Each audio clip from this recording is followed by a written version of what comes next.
Hello and good day everyone. My name is Kamla Alladin. Today, four of my colleagues and I will be examining Sir Walcott's poem Night in the Gardens of Port of Spain.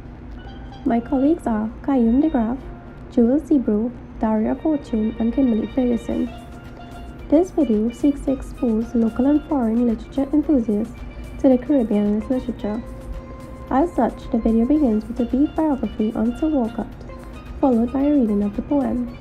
Then, we would dive into the poem, and in addition, we would also provide teaching ideas on how this poem can be used in the classroom and further reading on other resources, so you all can read, view, and listen to your liking. We hope you enjoy. Firstly, I, Kamla, will be doing a brief biography on Sir Walcott. He was a renowned St. Lucian poet and playwright, well known for his work that details the beauty of his Caribbean homeland and its brutal colonial history. Walcott was educated in St. Mary's College in St. Lucia and the Universities of the West Indies, Mona, Jamaica. At the very start of his career, Walcott experienced what critics called benign brainwashing, as the European language overpowered the local Creole. However, with the many Caribbean territories gaining independence, the scene took a turn as the Creole language gained precedence. Walcott became fluent in English, French, and Creole patois, as evidenced by his work. Soon after university, Walcott published his first collection of poems, 25 poems, but he only became artistically recognized in 1962 with the collection In a Green Night, and then with his play Dream on Monkey Mountain in 1970. So Walcott's career only went up from there.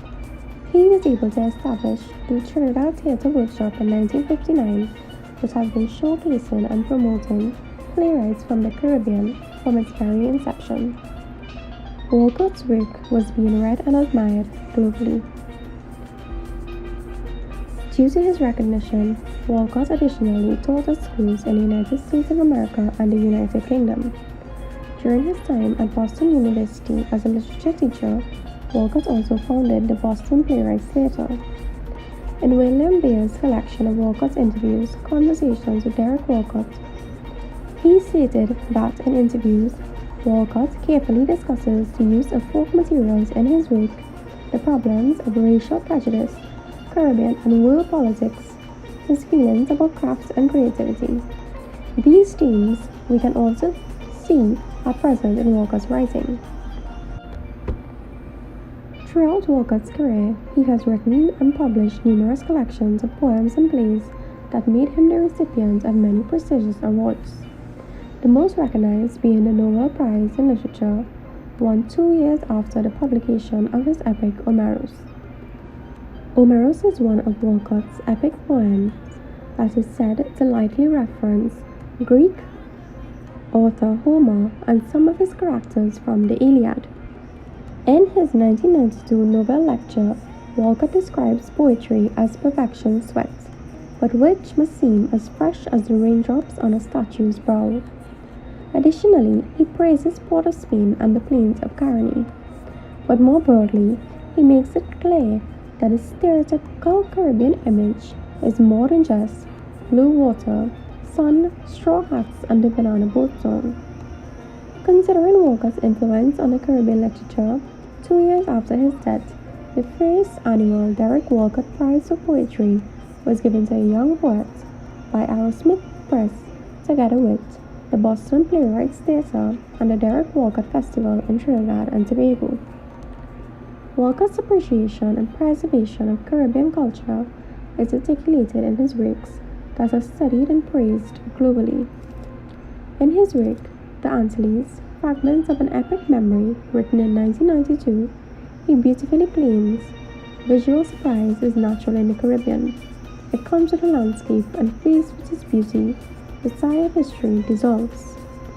What I think Derek Walcott means to say is that, despite the Caribbean's tragic history, seeing its current beauty and the landscape it holds, we seem to forget, maybe for just a minute, the pain our history holds. As this biography has come to an end, prepare your ears to hear A reading of the poem by Mr. Kayoum de Graff. Night in the gardens of Port of Spain. Night, the black summer, simplifies her smells into a village. She assumes the impenetrable musk of the Negro, grows secret as sweat, her alleys odorous with shocked oyster shells, coals of gold oranges, braziers of melon, commerce and tambourines increase her heat. Hellfire the whorehouse, crossing Park Street. A surf of sailors' faces' crest is gone with the sea's phosphorescence. The bois de nuit twinkle like fireflies in her thick hair.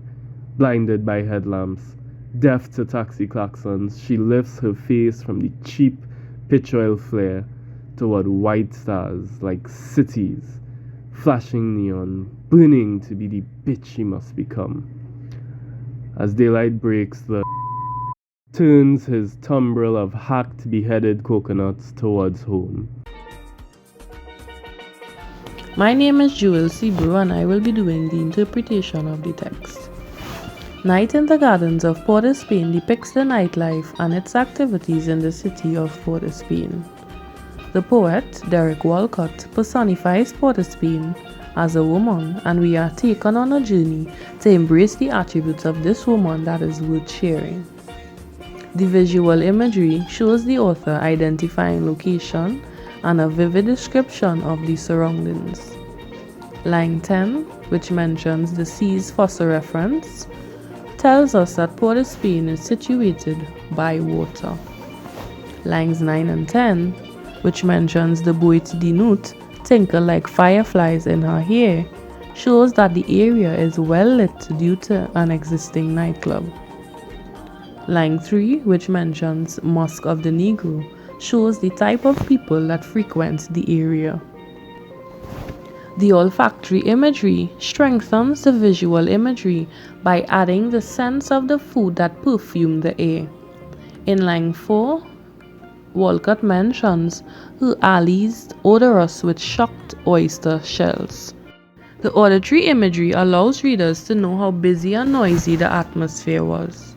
In line 11, Walcott mentions blinded by headlamps, deaf to taxi klaxons. This allows us to not only envision but to hear the type of noise that infiltrated the air.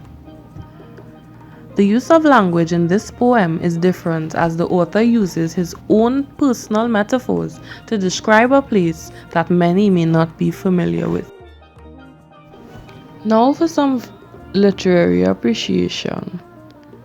This poem is excellent in vivid imagery. It allows every step of the way, every line allows us to see, to feel, to hear exactly what is taking place. It drags us into the narrative and, really allows us to understand exactly what is happening, what is taking place.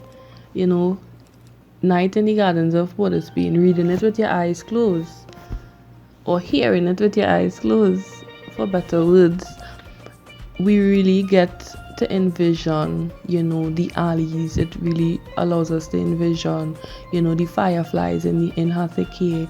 It really allows us to hear, the taxi klaxons that is mentioned within the piece.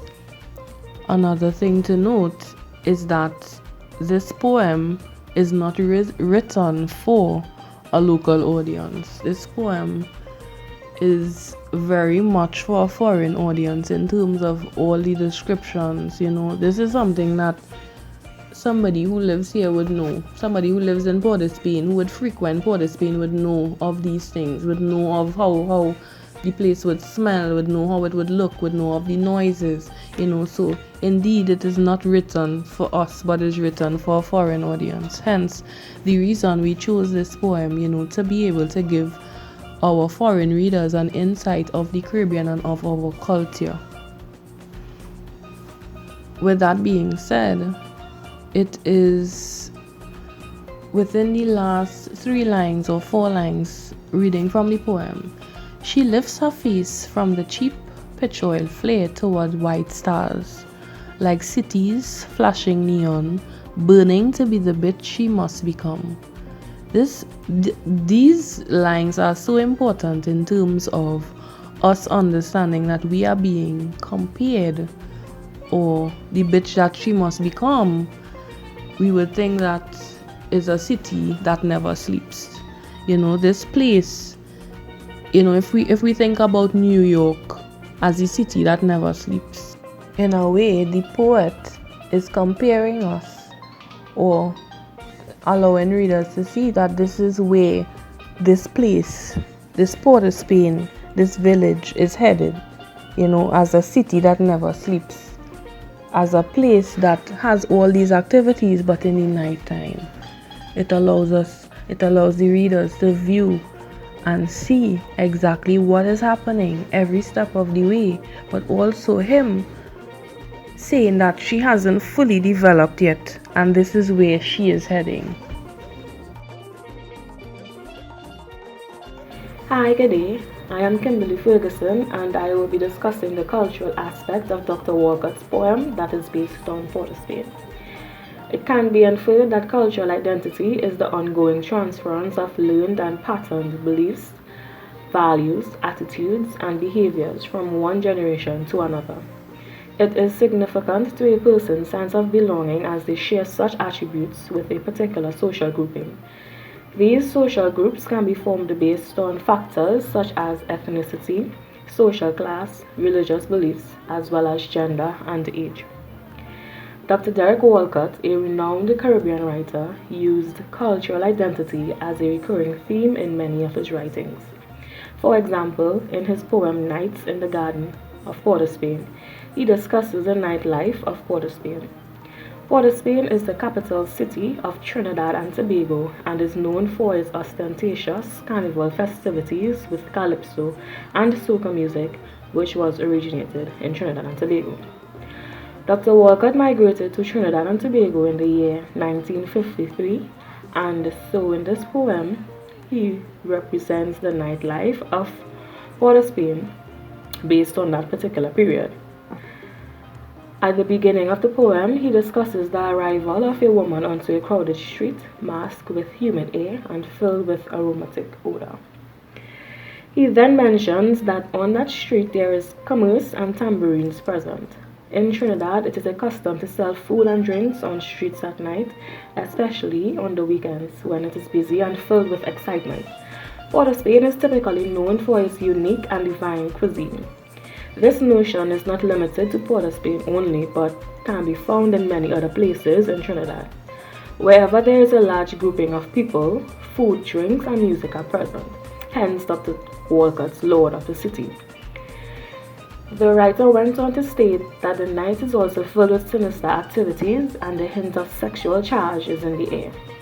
In the Caribbean, Trinidadians are known as sensual beings and quite confident in their sexuality.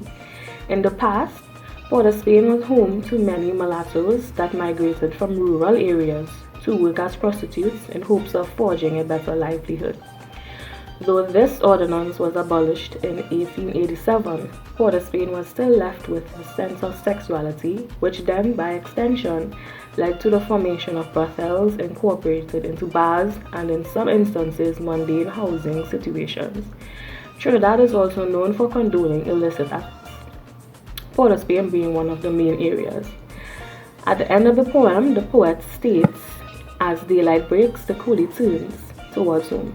The latter is a great representation of Trinidad culture simply because they are known for partying until the break of dawn. Trinidadians, and by extension the Caribbean, identify as people that love to party and have a good time at night, whether it be eating food and dancing to good music on the streets, having fun at a nightclub, or in illicit activities. In each culture, there is the good, bad, and the ugly, which is what Dr. Dariah Walcott describes in his poem titled Nights in the Garden of Port of Spain.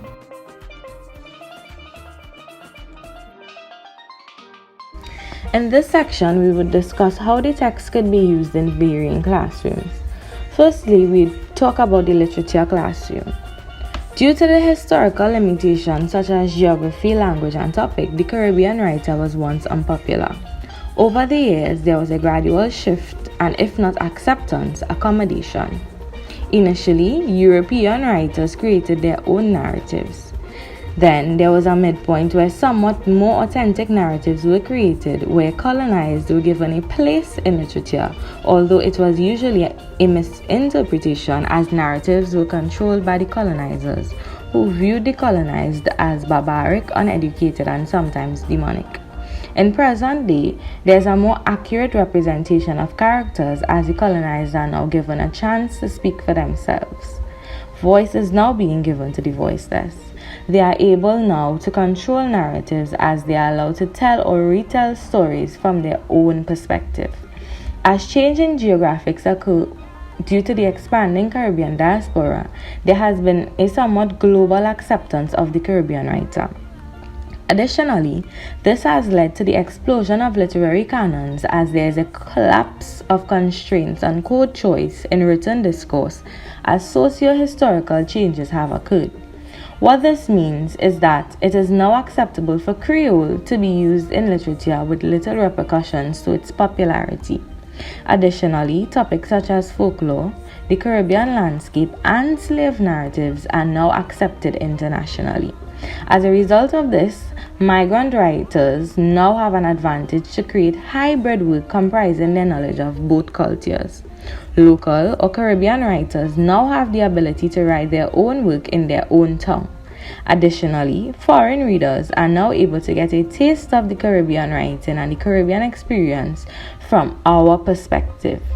In a classroom, the politics of literature over the years could be discussed both locally and globally as a lesson. Sex education or social studies is designed to give persons the necessary information that they may need to make informed decisions about their personal sex life. Locally, sex education would come under social studies, religious knowledge, and home economics as a topic, but in other countries it would be an entire class. Walcott's poem could be used as a tool to break the ice in one of these classes. It may make the students more comfortable as they would be able to make references and inferences about the woman being discussed in the poem, as opposed to just speaking openly where they may be judged off of talking on their own experiences. In addition to this, the vivid description of the surroundings gives the reader an idea of the demographics and politics of the territory at the time when the poem was written. In the poem, we see that sailors were on the island. This is an example. Thirdly, art. Art is known to be an expression of human creativity, very similar to literature. Because of the description of the surroundings in the poem, the literature could be used as stimulus for an artist. One such example is attached where a painting was done with the poem being the stimulus.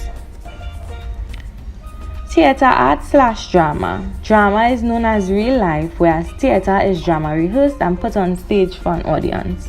Similar to art and literature, it is a form of expression. Persons who are familiar with this subject know that history has a big part to play with a lot of the literature or scripts written for performance. This poem could be used as stimulus for improvisation exercises. It could also be used as stimulus for writing a script. Looking at the words used in a poem like braziers of melon and sailor, immediately one could think about a carnival themed piece where you would have the Dame Lorraine and the fancy sailor involved. In the reverse, a foreigner could use this script to create a monologue talking about how the poem makes them feel as an outsider of the region. These are just a few examples of how this poem could be used in different classrooms, both locally and abroad. Additional readings. Walcott. For further insight on Walcott's Port of Spain, his collection of poems, The Poetry of Derek Walcott, 1948 to 2013, mentions the city by name 7 times, even comparing it to hell before praising its bright suburbs. Prostitution in Port of Spain.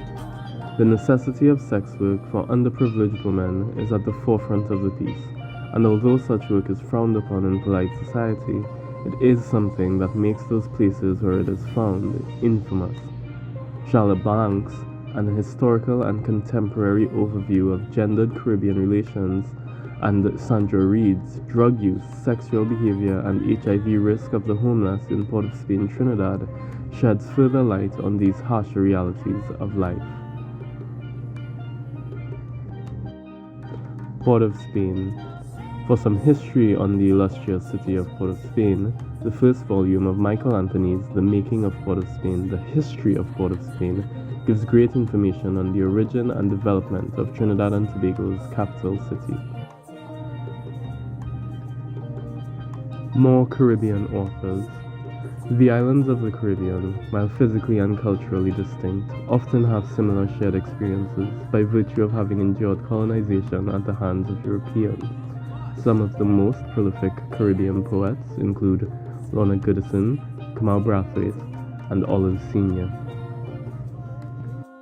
The additional readings presented here are given with the hopes that, in reading them, one may foster a better understanding of the poem. Glossy.